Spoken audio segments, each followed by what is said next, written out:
svima, ja sam Ana Marija Marinković, vodim jednu agenciju za studije u inostranstvu i blog Kako na Master.com.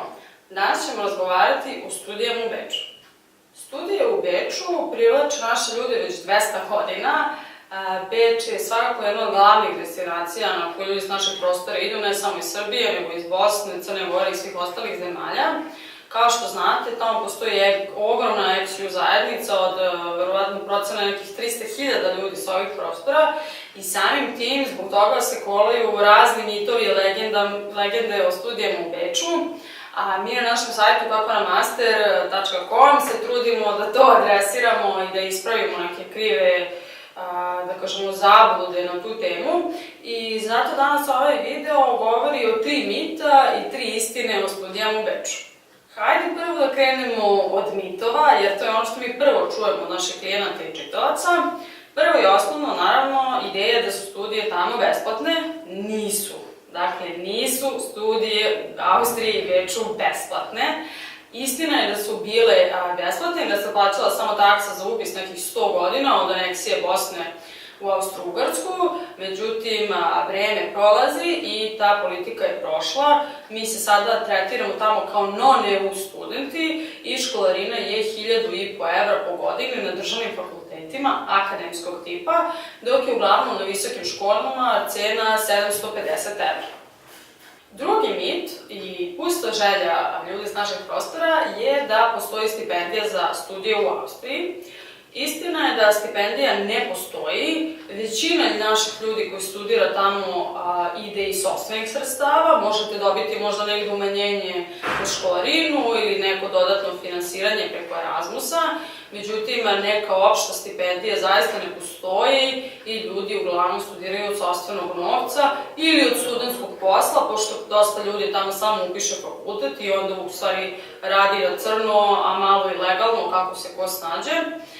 Postoji ta neka stipendija za decu koji su potomci ljudi koji su bili žrtve nacističkog režima i bili su u logorima, međutim sakupiti tu dokumentaciju je vrlo kompleksno iz prostog razloga što su arhive uništene. I mi, evo ja se bavim ovim poslom 5 godina, u životu nisam srela nekoga koji uspeo sakupiti dokumentaciju za tu stipendiju, treba dosta novca i vremena i iskreno jeftinije vam je da odaberete nešto drugo ili da se prijete za neku drugu stipendiju ili sami da platite. Treći mit je da ne morate da znate nemački da biste upisali državni fakultet za studije na nemačkom. Generalno ovo jeste i nije tačno. Za Uni-Wien, znači za univerzitet u Beču, on je najveći, vi možete da upišete bez znanja jezika, ali za 18 meseci vi morate imati položen B2 OSD sertifikat. Dosta ljudi uopšte ne uspe ovo da položi i samo se vrati kući.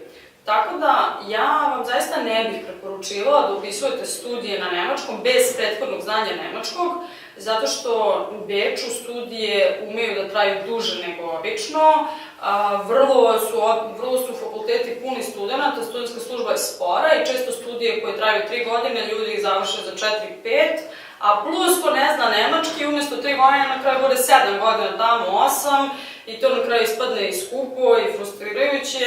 Tako da studije na nemačkom birajte ako znate nemački. Sada je došlo vreme za istine. Istina je da je Beč najveći germanski grad za studente, ima oko 180.000 do 200.000 studenta u svakom trenutku. Univerzitet u Beču, Uni-Wien, je ogroman, ima oko 100.000 studenta. Takođe tu je i univerzitet WU, odnosno Wirtschaft, koji je orijentisan na ekonomiju i postoji još nekoliko državnih fakulteta, tu je tehnički, poljoprivredni, medicinski, muzičke akademije, visoke škole i ogroman je izbor državnog školstva. Postoji nekoliko privatnih univerziteta, među njima su Webster i Modul koje mi zastupamo i tamo su studije u potpunosti na engleskom.